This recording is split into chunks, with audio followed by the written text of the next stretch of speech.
the Montessori School of Louisville, an educated mind, an educated heart. There's a basically I just distilled all these alternative schools, and I tried to take the best and the brightest because the best ideas and the great pool of ideas should prevail. So the Waldorf schools, St. John's College, Reggio Emilia, all these has different, it's they don't want 100% compliance. There isn't a sage on the stage. It isn't shut up, sit down. I'm the fucking boss. You need to listen to me, whatever the fuck I tell you, and you need to shut the fuck up unless you know, if you know what's good for you. So there's a I distilled the guiding principles for this, the Freedom School, and I already talked about vocation in black schools. There's Waldorf, St. John's College, Reggio Emilia, Montessori, Summerhill slash Sudbury. I actually like Sudbury a little bit better, I think, because Summerhill used to be democratic or used to be fair and democratic, but now it's sort of, I don't know. When you have a ruling class family, right, it becomes like a monarchy, and that's what you got with the A.S. Neal's family. So how democratic should it be? Really, it should be like a turnover rate, right? There should be like after 5 years, the headmaster, the principal, the main motherfucker is exiled, right? And then somebody that is from Summerhill is brought up through it. And if it just stays in the family, then that means everybody that goes in there can only be manipulated by just what is being offered. Whereas Sudbury Schools says if you give the illusion of freedom and say it's real freedom, then that allows the student to be manipulated for the rest of their lives. The Sudbury School, at least from the Mr. Green, I think Greenberg, Daniel Greensberg, something like that. He said that if you become, just like what I said, that some alternative schools has the illusion of freedom, and if you think the illusion of freedom is actual freedom, then you'll be manipulated for the rest of your life. And so what they do there at Sudbury School is they'll just have 8 hours. You clock in, do whatever you want to do, and then clock out. And the only requirement is that they must be there for the 8 hours, and that's it. You know, I think there is something extraordinarily, genius about it. Summerhill seems like it's a little bit different in terms of like it's a community, and I think you actually live there. So, I'm just going to go from to the right to the left. This is Summerhill Schools. There's several movies for the Summerhill Schools. The students of England's only free school defend themselves before Parliament as it attempts to shut down their school. This is a 2008 movie. It's a documentary, and it's based on a true story, or it is a true story. I'm not for sure. All the cast, they play themselves, so I wonder if these are actual Sudbury school members, and it's a documentary, right? So the students at England's only free school, Summerhill, legislate their own laws, manage their own bank, and are free to go to class or not. So that's fascinating. Manage their own bank. They have to pay a tuition at Summerhill, which is 3,000 to 5,000 pounds, which comes up to about $4,500 to $7,500. Now, if you look at schools in Kentucky, you'll have even the poor schools get about $8,000 or $9,000 per student. And I think if you could cut out the corruption in Kentucky, that's like one of the biggest tax drains is the corruption here. But $8,000 or $9,000 for like Barberville school, like an Eastern Kentucky school, versus like $20,000 or so for Anchorage in Louisville. And so that is cheaper than the poorest school in Kentucky. Summerhill is cheaper than the poorest school in Kentucky, and Summerhill is democratic and it's fair and it's way better than anything Kentucky could ever offer. The students at England's only free school, Summerhill, legislate their own laws, manage their own bank, and are free to go to class or not. So when the British government threatens to shut their school down, the students defend their institution, going up against no less than Parliament in the process. The results not only clear their school, but is a dramatic demonstration of just how effective their school really is. So there's the whole story, really. You don't even need to watch it. It was released in 2008. The budget was only $250,000. 67 minutes. The two movies actually about Summerhill School are different than the movie that I had seen. There's a movie that's online that you can watch too. I think it's YouTube. This is another 2008 Summerhill, whose head mistress is Zoe Redhead. But I think it's Reedhead, is a 70-year-old progressive school run on cooperative lines with pupils having an equal say in its constitution. However officious. So let's see. Let's check out the full summary here. So this is another 2008 documentary. So that's kind of amazing, right? We'll come back to it here in a second. This is the woman right here. Zoe Reedhead is what it says here, but I have seen it Redhead or Reedhead. But this is A.S. Neal's granddaughter or daughter. This is A.S. Neal's daughter. So A.S. Neal had it for a while, then it goes to his wife, and now she's got it. And it says that Summerhill's original free school, now its head daughter founder A.S. Neal prefers to call it democratic. And this article is wild. It says these days it's surprisingly strict. And you got a ruling class family who wants to hold on to it. There's even like a big ass rule book. I'm starting to get a little disappointed with it because it's supposed to be democracy, right? Democratic. It's what that's what the movie says. And so here's the description. It's saying that the pupils have an equal say in this constitution, and that is sort of the great thing is the meeting, the democratic meeting. She didn't even like to call it free schools because she doesn't want it to think that it's anarchy. But why not? What's wrong with anarchy?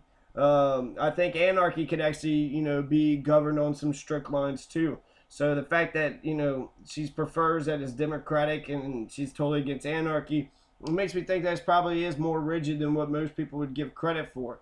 The article actually starts out, the Guardian article starts out about how she had been on the cover of some magazine when she was like 2 years old and she was naked. And that was supposed to be like symbolic of how the children at Summerhill were allowed to run around naked when the first school was first opened. It says it didn't make children go to lessons and reportedly let them run around without clothes. So, we could see the issue there, but I don't know. I see a couple kids in the background and they seem clothed to me. It reminds me of actually Timberlake in Vermont. There's a lot of funny business going on up there. Some weird shit going on up there.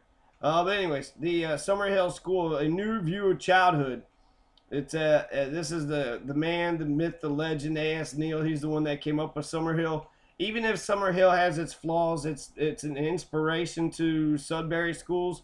Sudbury schools being democratic schools, so just it's democracy. So however you believe democracy works and how everybody else believes it works. So there's a town hall meeting.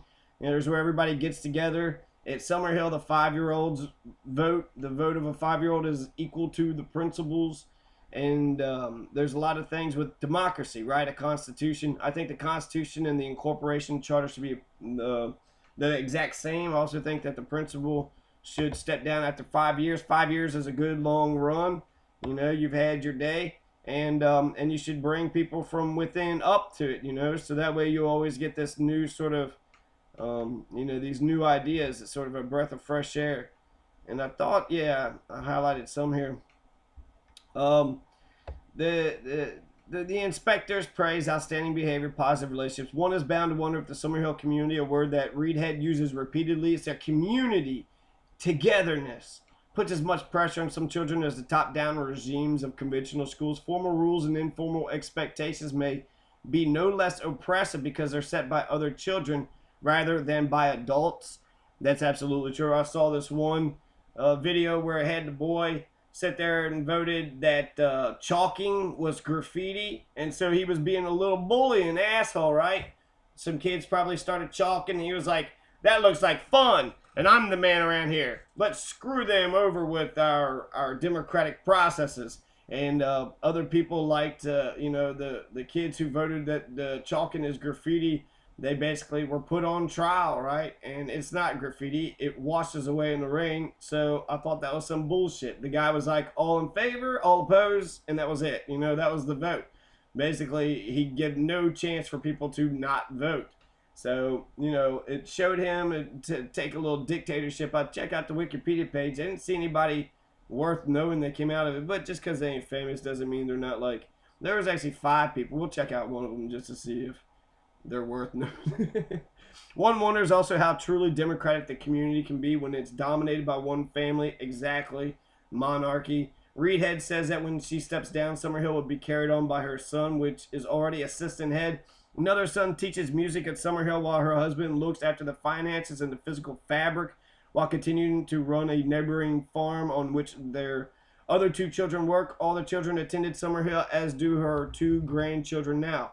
What if any had wanted to go to mainstream schools? Well, it would have been fine, said Reedhead, but I can tell you they wouldn't have wanted to. I know my own children. Despite his opposition to molding, A.S. Neil Shirley molded Reedhead, I suggest, and she in turn molded her children. Her denials would be more convincing if just one family member had become a hedge fund manager or a nuclear physicist. So that's a good point. If this is this is your life, this is what you want to do. Why not do something else? Why not branch on? I don't know. It makes me think of Matt Stone and Trey Parker. They're like, what are you going to do next? Well, what do you mean? We got this incredible business that we're making a ton of money with South Park. Why would we try to do anything else? And they have done other things. Team America, the Book of Mormon. So they've explored in other options, but I think South Park is still going. And then if it keeps going and they died out, why not give it to your kids, right? Unless the estate tax blocks it. Maybe that's it's a product, right? They're both products. So I think the revolving model is way better. It's more exciting. I think there would be fun elections, see who gets to run this shithole. If it's supposed to be a fucking democracy, then how come this fucking ruling class? It's England, right? England still has a fucking queen.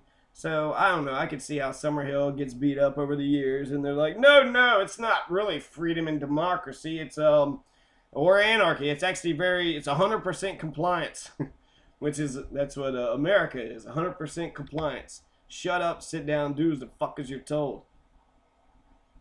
So that's a little bit of that article. Good article. It's a good little read there. It said something about she'd be interested in a franchise, but really anybody who wants the franchise had to live with them in 2 years so they could be indoctrinated or brainwashed.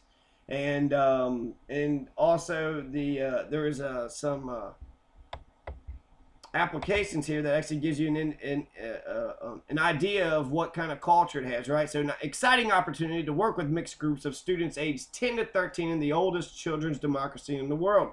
Key stage 2/3 teaching experience essential, especially the ability to offer maths, which is weird, maths and English to first and second language students. There's only 68 pupils. Half of them are from Asia. Yeah. So closing date for applications. So if you're in England, you should go ahead and apply to this school so you can get a job up there. A qualified science teacher. Also says the position is full-time and live-in, meaning you got to stay there, and only single accommodation only. So you can't have, I guess you can't bring a wife, but what if you found a girlfriend? Or is this the way that Reedhead is trying to get a new man? Is that what she wants? Qualified teacher, you got to be able to teach physics, chemistry, biology up to the GCSE level. It's also full-time and live-in, single accommodation only, right? So that way there's no love, right? The dictator has to smash the love out of people. Summerhill Schools is committed to safeguarding, promoting the welfare of children and young people, and expects all who work here to share this commitment. So I guess don't beat up the kids or molest them, right? Don't touch the kids. Don't touch the kids. They made at the boys' camp, they made us sing that song, but it wasn't as rigid as the girls' camp. The boys allowed females to work there. Several females worked there. Women would come over. We were very welcoming to them. So it seems like there was a weird double standard actually between the boys and girls' camp, and I didn't appreciate it. I did not appreciate that, to be honest with you. But I did show there is a lot of, hey, let's sink their canoes and all this other crazy shit. But instead, actually, I got some of the boys to come over, plant some flowers, do their dishes, and so got to do some fun little thing, and also got to I don't know. I guess being in contact was pretty neat. But if they just weren't going to be interested in each other, they weren't going to be interested. Anyways, Summerhill School is an independent British boarding school that was founded in 1921 by Alexander Sutherland Neal. with the belief that schools should be made to fit the child rather than the other way around. It is run as a democratic community.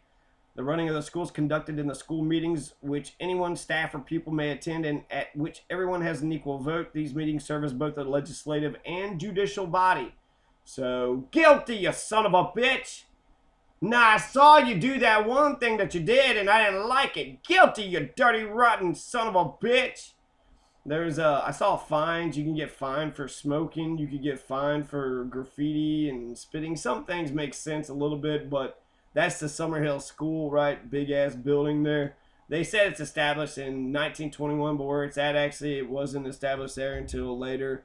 The 1921 school was actually in Germany, and then they went through several different places. The running of the school is conducted in the school meetings, which anyone, staff, or pupil may attend, and at which everyone has an equal vote. It's both the legislative and judicial body. Members of the community are free to do as they please, so long as their actions do not cause any harm to others, according to Neil's principle, freedom not license. So that's actually Jean-Jacques Rousseau. Do whatever you want to do. Don't hurt anybody else. This extends to the freedom of pupils to choose which lessons, if any, they attend. Summerhill School was also found in 1921 in Hellerau, near Dresden, Germany, by Neil's part of Neil's school. However, Neil was dissatisfied with Neil's school's ethos and so moved to Sonntagburg in Austria due to the hostility of the local people. Moved again in 1923 to Lyme Regis in England. The house in Lyme Regis was called Summerhill, and this became the name of the school. In 1927, it moved to its present site in Leiston, Suffolk, England. It had to move again temporarily to Wales during World War II, so the site could be used as a British Army training camp. After A.S. Neil died in 1973, it was run by his wife, Ina, until 1985. It's a boarding and day school serving primary and secondary education in a democratic fashion, and is now run by Neil's daughter, Zoe Neil Reedhead.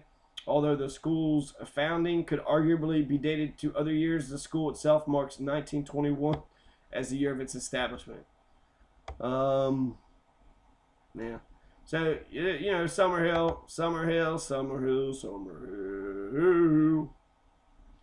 Here's A.S. Neil drinking himself a little bit of wine. Scottish educator and author known for his school, Summerhill School, and its philosophies of freedom from adult coercion and community self-governance. Neil was raised in Scotland, where he was a poor student but became a school teacher. He taught in several schools across the country before attending the University of Edinburgh. So that's what he looks like, right? Here's a book he wrote, originally published in 1960. Montessori, I read that Montessori didn't want to write her stuff down because you needed to actually know her thing and do the thing, and I don't know. I think a lot of these people are like egomaniacs, which makes sense in some respects, right? Freedom for everybody, and then you're gonna hold, you know, to that ideal. You know, I'm glad they did it, right? I wouldn't have it any other way. So,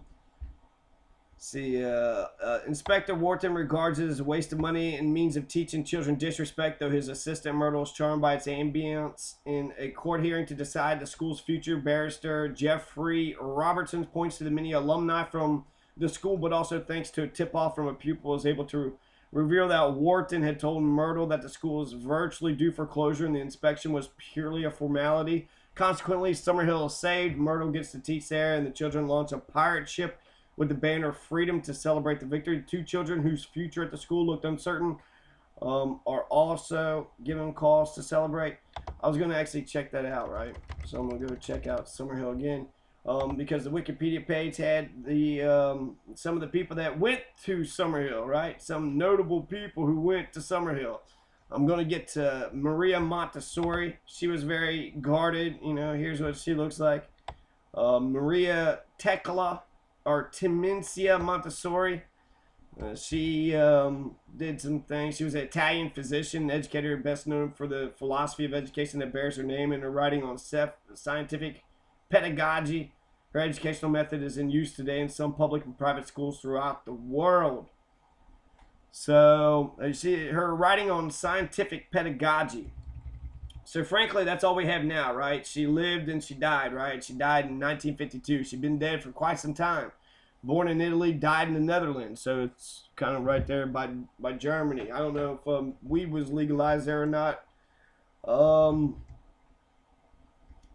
Scientific pedagogy. Here we go. So educational philosophy and pedagogy. Pedagogy. That's just the how people learn, how people are taught.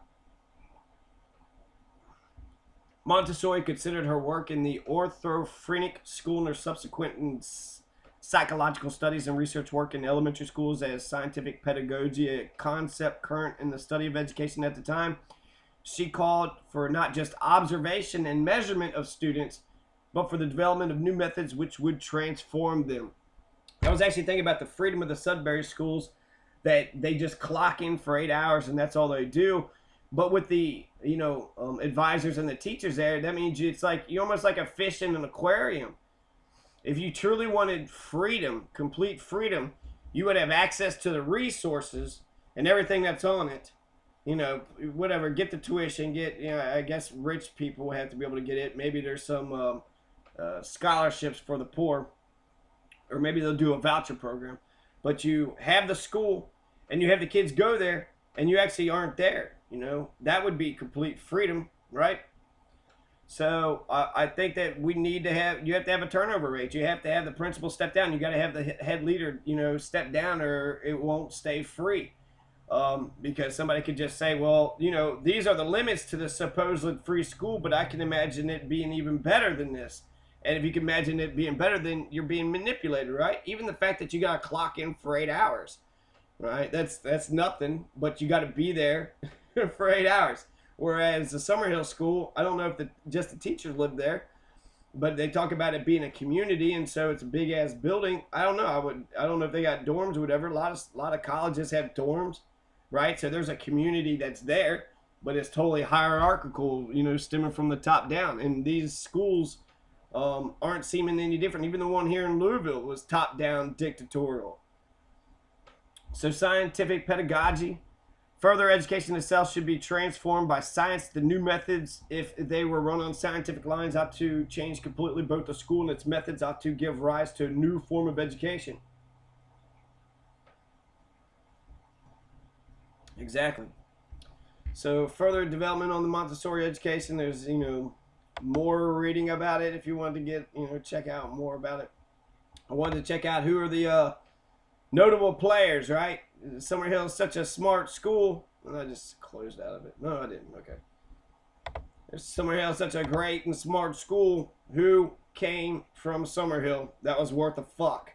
Did anybody come out of Summerhill that was worth a fuck?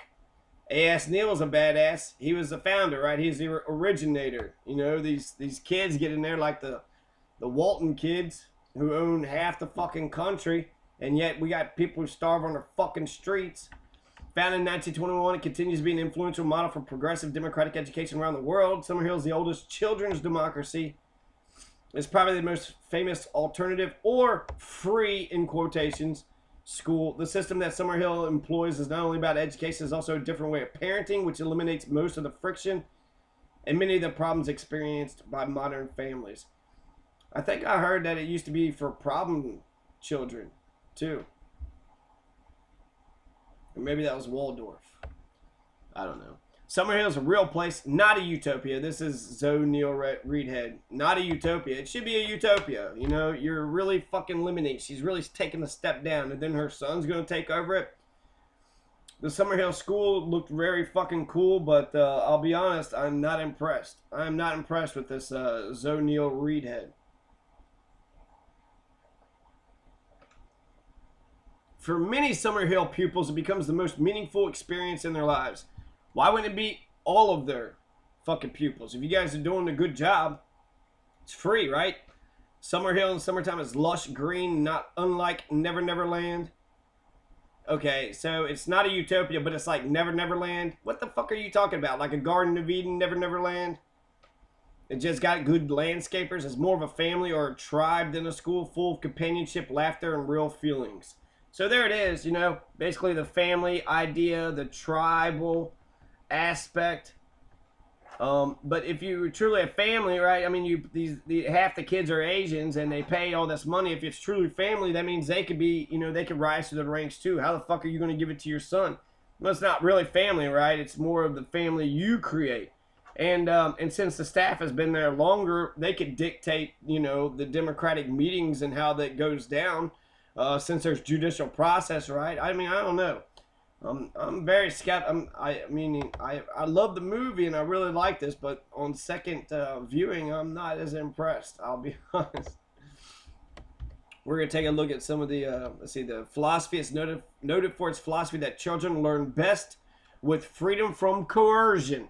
All lessons are optional, and pupils are free to choose what they do with their time. Neil founded Summerhill with the belief that the function of a child is to live his or her own life, that the life, not the life of his anxious parents think he should live.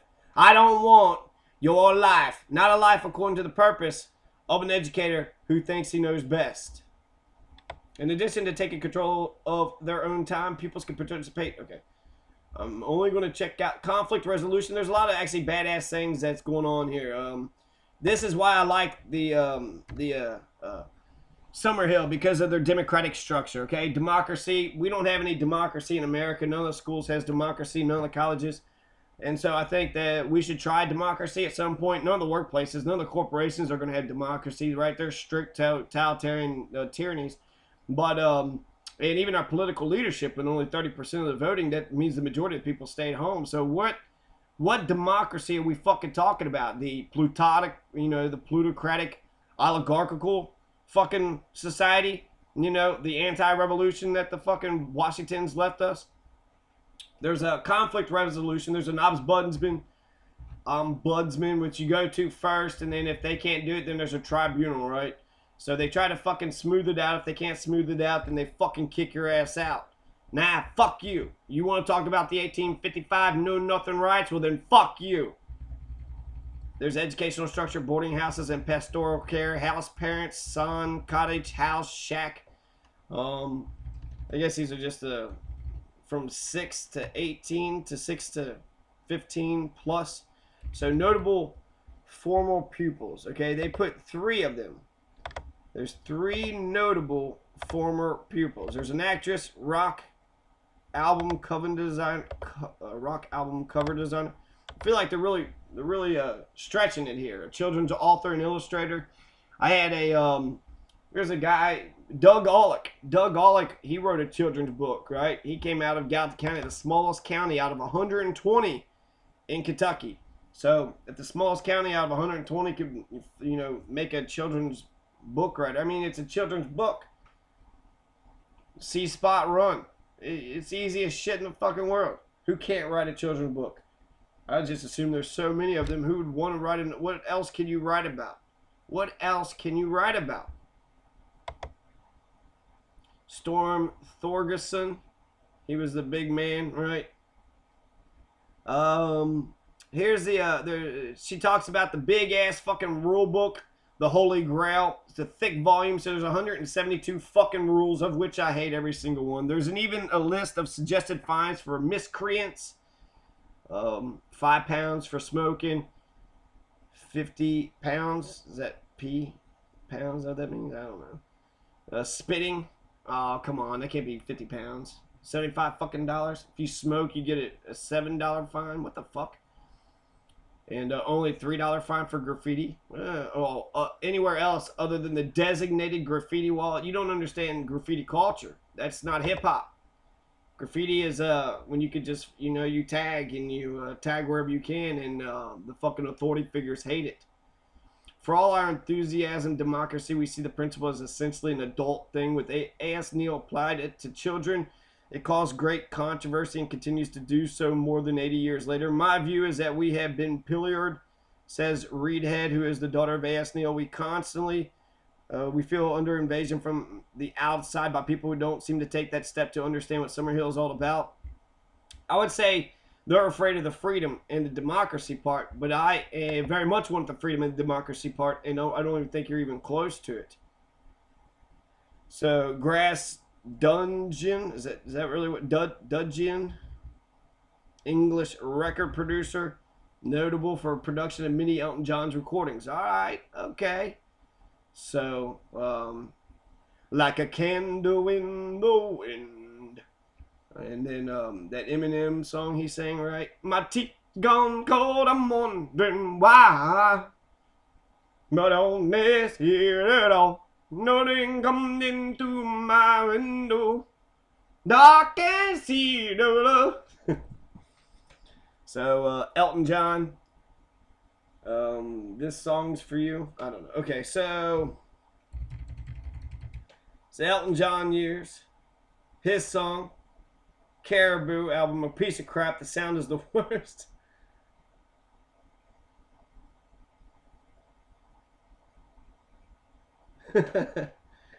Well, I guess if you're the producer, you gotta fucking shit on anything you hadn't produced, right? And he produced some other things. So good, man. You know, motherfuckers making music. I like this. All right, so he was all right. John Birmingham. Of course, we got John Birmingham that comes out of Summerhill Schools. Who can't forget what John Birmingham did? He's the one that started the Birmingham Festival in Arizona. Montessori Compass, Montessori Classroom Management Software. Here's some resources. Here's the home programs. Montessori.org. Research consultation. Montessori, I feel like I'm threatened by Montessori education. There's the foundation. Call them up if you want to say, hey, yo, what's up, nigga? Montessori education. It's you set like you walk into a room and you have like project centers, right? And you can do whatever you want as long as you do what the project centers are. And we're all sort of limited by that in some respects with our resources, right? You can only do what the resources allow. But I just feel like because you're governing it, controlling it, and handling it, it seems as though you're kind of doing it all, right?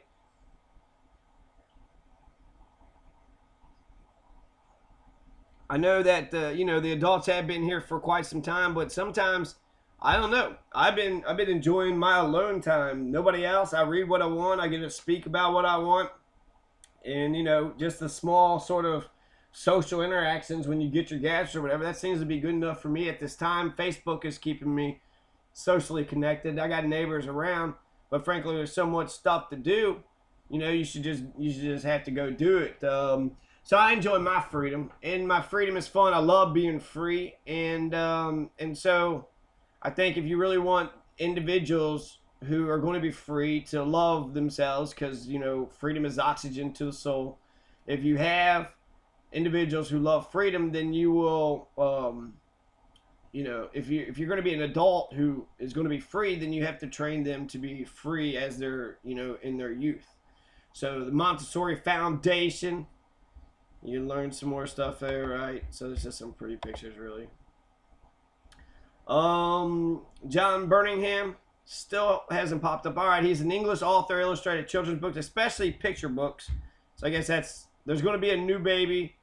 So he made it. There's going to be a new baby book.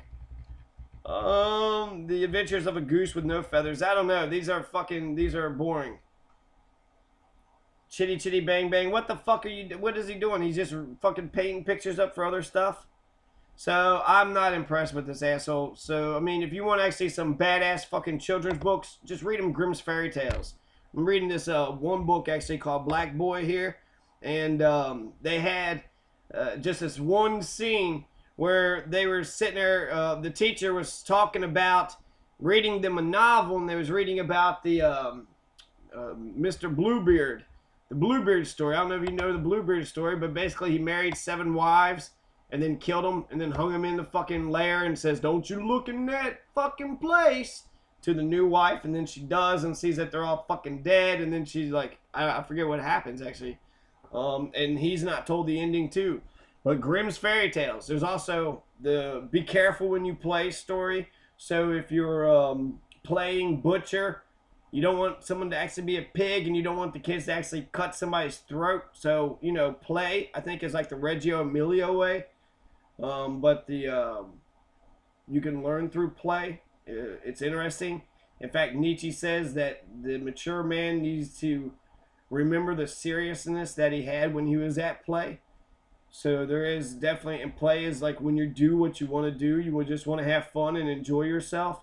And if you could turn play into a job, or get paid for doing something you love to do, that's the absolute goal, right? So play for 10 years, and probably encourage them to play lots of different, play scientist, play astronaut, play nuclear physicist, play engineer, play lawyer, play baseball player, play whatever, you know what I mean? So play whatever you want to play, and then after 10, you gotta get serious at the Johnny Masters School, at the Freedom School of Johnny Masters. After 10, you gotta get serious. You're 10 years old. You need to do something with your life. You can't just play it all away. You gotta get a fucking job and be useful to somebody. So knock it the fuck off. I don't care if you're a good person or not. And then once they figure out what they want to do at 10, then you can, you got 8 years or how many years to get them to where they want to go. You got 3 dream classes. You want to be an astronaut? You can be an astronaut. You want to be a star baseball player? You want to be a movie star? You want to make movies? You want to make, some Hollywood blockbuster called the Thanksgiving Massacre? You could do that. You could do that. You could do all of that and more. You do media. You could do, student media. You can do lots of things. So many things. Because the public education system is not fucking teaching you jack shit. They're not teaching you, they're teaching you compliance and bitchery. They're telling you to shut up, sit down.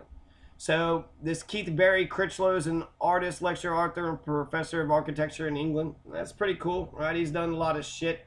I mean, author, lecturer, I don't know, none of that's really good. But the architecture, well, he's a professor of architecture. What the fuck? Has he done anything? He's the co-founder of the Timinos Academy. So that's interesting. He came out of Summerhill, and now he created the Taminer Academy. What's the Taminer Academy all about? So he's got some film, articles, books,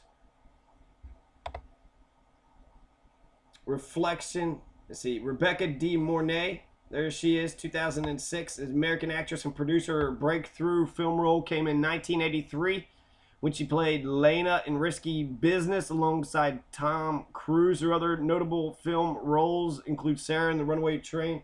So she's an actress, right? Check it out. She was in the Backdraft 1941. She was played the nanny. So she was a terrifying fucking nanny. She actually was really fucking good in the 1992 thriller The Hand That Rocks the Cradle. So, okay. There is actually somebody I knew. Rebecca De Mornay was educated at Summerhill and became a fucking superstar. Just like Ashley Judd, just like Jennifer Lawrence, just like George Clooney, Johnny Depp. Really, that's the only way Kentuckians is going to fucking get themselves up out of the rut, is by becoming a super Hollywood fucking star. Now, actually, I just saw a whole bunch of jobs where you get a ton of money in Kentucky. Kentucky's doing okay. I mean, there is like, the poor fucking Appalachians with their fucking barefoot and their fucking toothless shit, right? And then they're being educated by this stupid, shitty fucking education, so they don't have a chance. They're going to be just as poor as their stupid fucking parents who's beating the fuck out of them. They'll never get up. They'll never be better than where they're at. Oh, but, there is a median income. There is a middle class here in Kentucky, so they can laugh at all the fucking poor and the homeless, which they do. They don't give a shit. We're got the shittiest indicators in the whole state, but there's enough, succeeding and doing okay, so fuck it. Fuck the people. Fuck those who's not doing as good. Storm Thorgerson.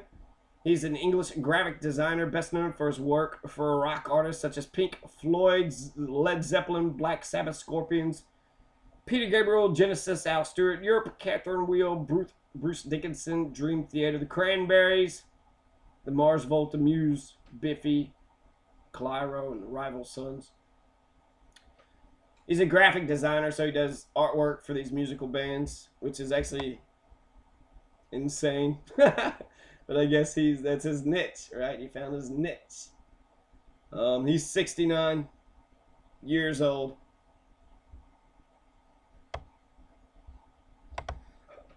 So there's that guy, right? Here's a Reflection, a film by Keith Critchlow. Want to check out this Timinos Academy. What kind of person? What do you create when you come out of the Timinos Academy? What do you create? What? What? Montessori education. I'm only going to talk about the fucking Summerhill School. I'm going to fucking cut this shit short. I cannot believe. I guess you can really do things in depth, right, when you really want to. Because there's 11 guiding principles. I mean, if you just go back to the original, the Freedom School, there's 11 guiding principles. And so essentially, I looked at Reggio Emilia, Montessori, Summerhill, Sudbury, homeschooling, Khan's Academy, fucking genius. It's a postmodern society. You can post a fucking video. You can learn the damn thing anytime you want to. Sugata Mitra, that's education of self-emergence and self-organizing. So actually, if you was to take my idea about giving them the school and just walking away, you give them a school with a bunch of computers and you just walk away. And you see how it goes. You see what the fuck happens. In fact, you probably don't even have to, I don't know, maybe put the guiding principles, you know, just have them, give them the guiding principles and see what they can come up with. Because the guiding principles, you do got to have a constitution. You do have to have, you know, the founding document. You have to have that make money. So to have the experiment, you almost want to have like cameras and make it like a Truman Show, but you don't want, you know, Big Brother, right? And so that's, you know, freedom is not having cameras all over the place. So I don't know. I guess I'm just trying to think of the idea. What is the ideal freedom school? You know, if there's, I don't know, 100 people that got together and they said, let's educate ourselves. What does that education look like? Does it just look like this street, right? Everybody's got their own house. Everybody got their own land. Nobody give a fuck about one another. Is that pretty much what we do? Is there an organization? Is there a big meeting? Is there a community? Is there a family? Summerhill, I mean, how can that be a family, right? You're here for a couple years and you get the fuck out. If you don't pay your damn money, get the fuck out. That's, what kind of family is that? It's not a good family. They wouldn't do that to their own family. So the Timinos Academy is an educational charity in London which aims to offer education and philosophy and the arts in the light of the sacred traditions of East and West. The Academy's origins were in 1980 when the Timinos Journal was launched by Kathleen Rain, Keith Critchlow, that's our man, to publish creative work which acknowledged spirituality as a prime need for humanity. Spirituality. 10 years later, the Academy was founded to extend the project through lectures and study groups that was accommodated initially in the Prince of Wales Institute of Architecture in Regent's Park.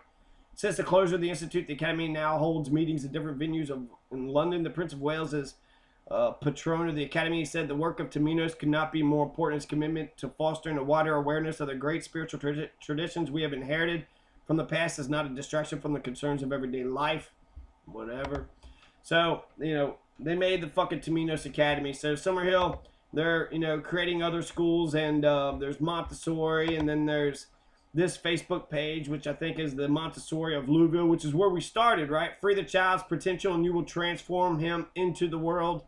So I don't know. That's sort of Rousseau to me, right? Free the child's potential and then transform him into the world.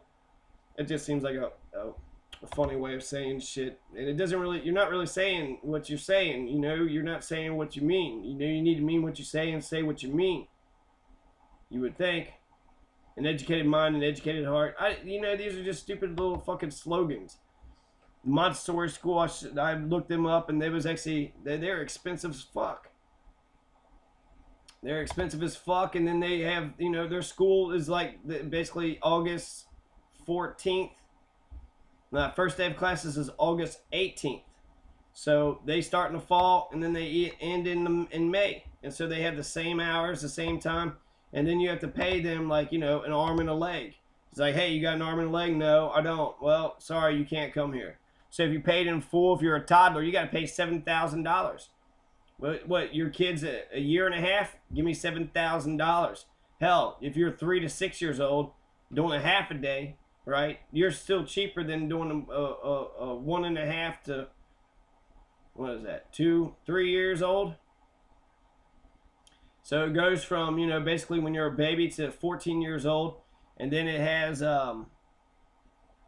it's $9,000, right? So it's $9,000. So that's actually more expensive than Summerhill. And Summerhill, I would say, is better than Montessori School. There's no fucking democracy in Montessori. It is about freeing the child, so that again is about freedom and about, you know, I think lead the child, you know, you follow something, I don't know. Where you lead, I will follow anywhere. I could not have sung worse. introduction to the Gilmore Girls. The old man just fucking died from the Gilmore Girls, so you know, R.I.P. to the old man. It's January 1st. It's the Cuban Revolution. It's the Haitian Revolution. It's the TCP. I don't know, the Ultranet Protocol. The language of the internet was created on January 1st. Emancipation Proclamation was declared on January 1st. Haitian Revolution, Cuban Revolution. There's several things. So Montessori education. We'll talk more about the Montessori education coming up. So this is a Summerhill fucking basically video.